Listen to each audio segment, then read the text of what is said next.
Assalamualaikum warahmatullahi wabarakatuh. Saya Aufina Nur Islami dengan nomor induk mahasiswa 22AE40008 akan menyampaikan sebuah materi yang berjudul Al-Quran dan Persoalannya.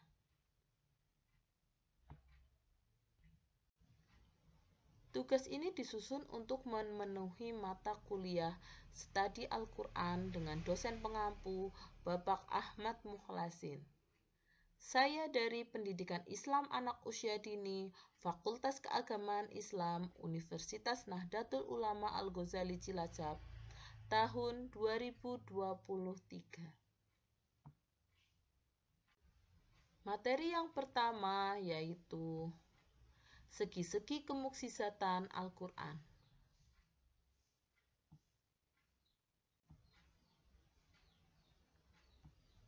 Muksisat adalah suatu hal atau perbuatan yang sangat luar biasa yang terjadi pada diri seorang utusannya guna memperkuat kerasulannya.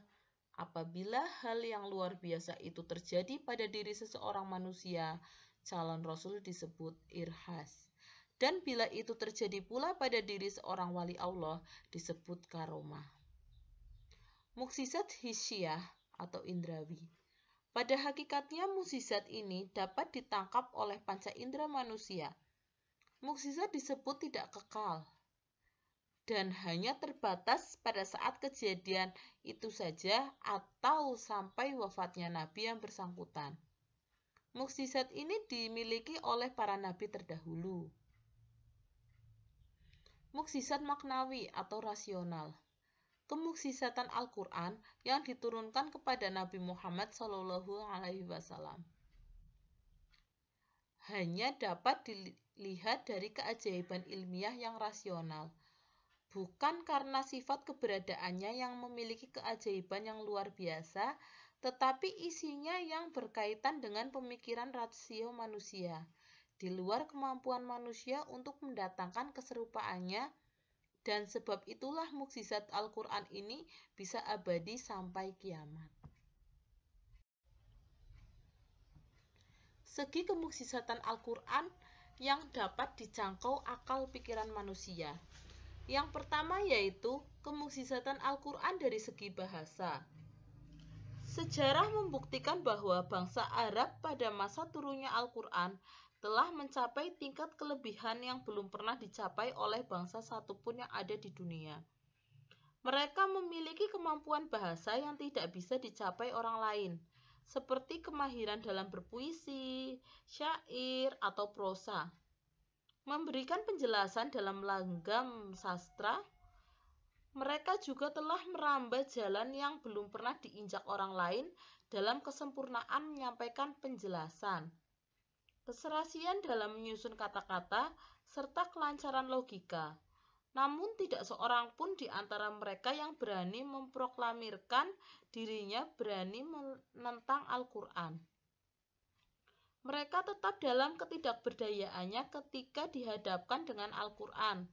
Bahkan, sejarah juga mencatat kelemahan bahasa Arab terjadi justru pada masa kejayaan dan kemajuan ketika Al-Quran diturunkan. Al-Quran berdiri tegak di hadapan ahli bahasa dengan sikap menantang dengan berbagai bentuk tantangan, namun tidak seorang pun dari orang Arab itu yang sanggup menandingi atau mengimbanginya. Yang kedua yaitu kemuksisatan Al-Quran dari segi ilmu pengetahuan.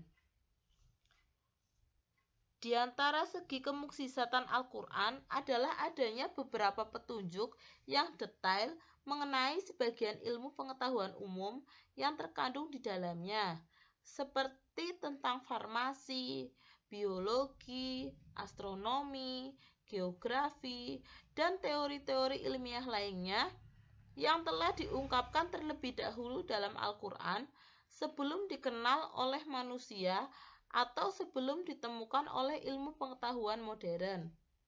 Walau bagaimanapun, yang sangat dikagumi adalah Teori-teori yang diisyaratkan oleh Al-Quran itu sama sekali tidak satu pun yang bertentangan, bahkan selaras dengan penemuan atau teori-teori ilmu pengetahuan modern.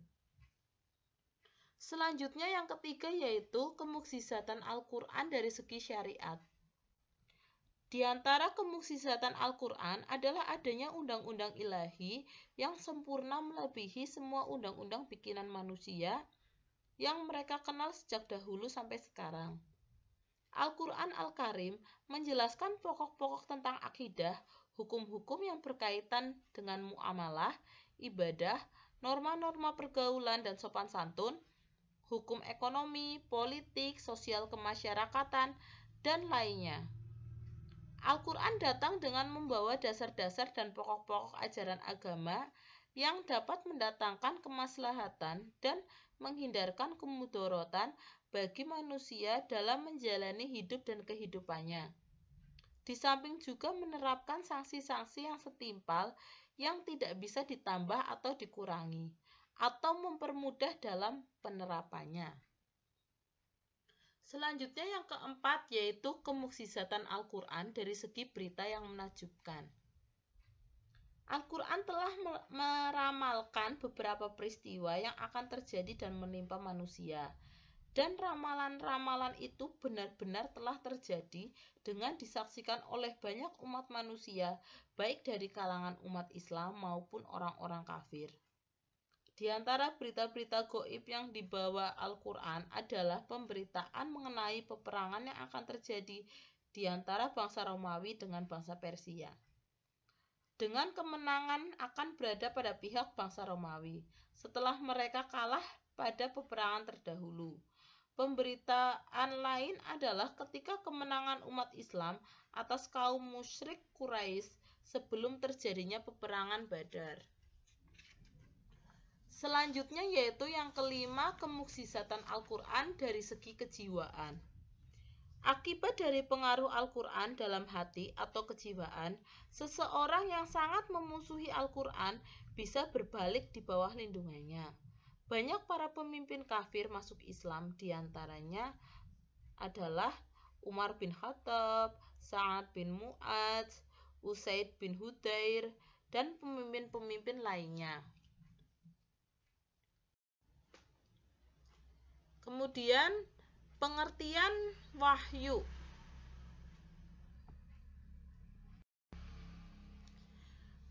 Kata wahyu merupakan bentuk masdar atau infinitif dari kata wahayu. Wahyu atau yang secara bahasa berarti sesuatu yang tersembunyi dan cepat serta bersifat khusus bagi dia sendiri dan tersembunyi bagi lainnya. Sedangkan menurut istilah dari para ulama, menurut Az-Zarkashi, wahyu adalah pengetahuan yang diperoleh Nabi dalam hatinya disertai dengan keyakinan bahwa pengetahuan tersebut datang dari Allah SWT, atau wahyu itu adalah kalamullah yang biasa diturunkan kepada nabi-nabinya. Menurut Subhi Saleh, wahyu yaitu kalam Allah Ta'ala yang diturunkan kepada salah seorang daripada nabinya. Menurut Muhammad Abduh, wahyu ialah pengetahuan yang didapat oleh seseorang di dalam dirinya yang diyakini bahwa demikian itu datang dari sisi Allah, baik pakai pelantara maupun tidak. Yang pertama melalui suara yang dapat didengar oleh orang yang bersangkutan atau tanpa suara sama sekali. Dari definisi di atas dapat dipahami bahwa wahyu adalah petunjuk atau pemberitahuan yang diterimanya itu benar-benar datang dari Allah Subhanahu wa Ta'ala.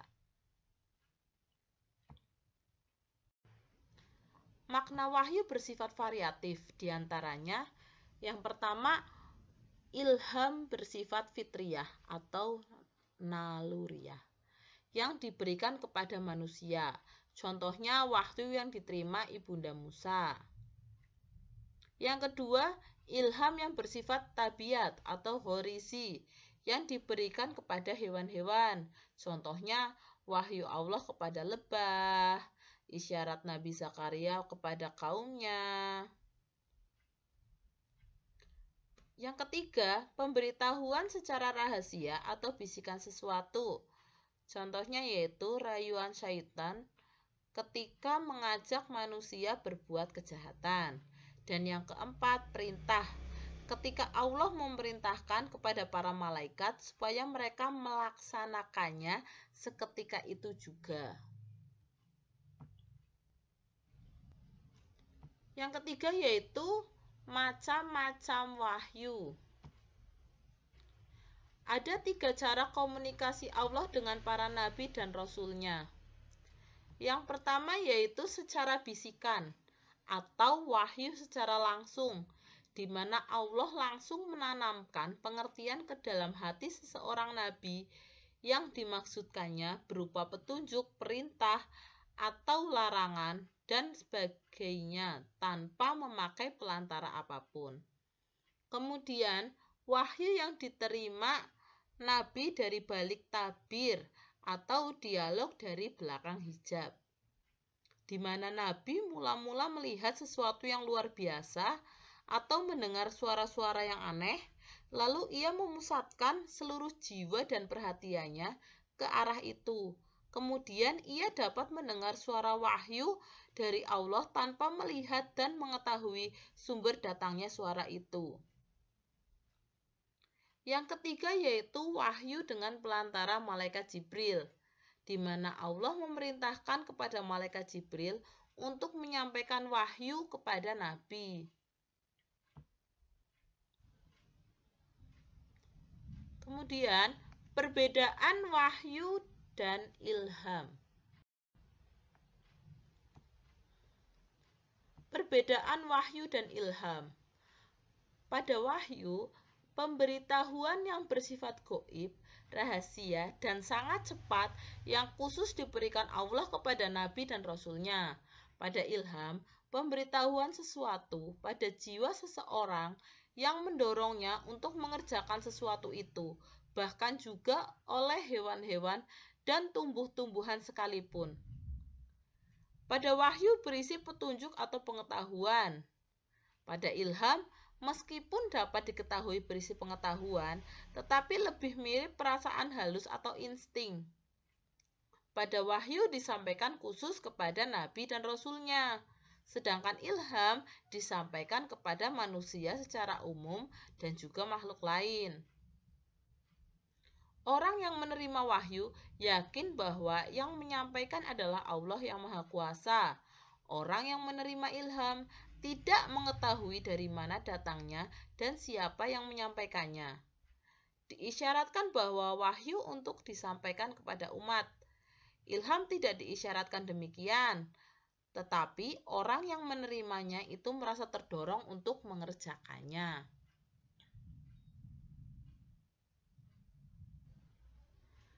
Referensi yang saya ambil yaitu dari buku Studi Al-Quran karya Muhammad Yasir pada tahun 2016, penerbitnya yaitu Asariau Pekanbaru.